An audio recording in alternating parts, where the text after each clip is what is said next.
Ek lees uit Spreuke 25 verse 15 tot 28.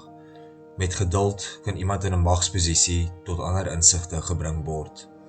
Met 'n versigtige benadering word weerstand afgebreek. As jy op heuning afkom, eet net tot jy genoeg het.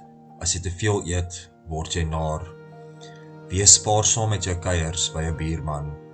As hy jou te veel sien, hou hy naderhand nie meer van jou nie. 'n knopkierie, 'n swaard, 'n skerp pyl. So is 'n man wat vals teen sy naaste getuig. 'n seertand, 'n voet wat meegee. So is dit om in gevaar staat te maak op 'n onbetroubare mens. Iemand wat jou klere van jou afvat op 'n koue dag, of asyn op bytsoda. So is iemand wat vir jou liedjies sing as jy treurig voel. As iemand wat jou haat honger is, gee hom iets om te eet. As hy dors is, gee hom iets om te drink. Die Here sal jou daarvoor vergoed, en jy sal jou vyand vuurrooi van skaamte laat word. Die noordewind bring reën, en agteraf praat maak mense kwaad. Liewer bo op 'n dak woon, as saam met 'n twisgierige vrou onder een dak.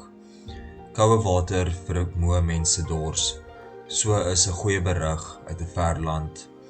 'n fontein, 'n put waarvan die water vuil en stink geword het, so is 'n regverdige wat hom tot 'n val laat bring deur 'n goddelose.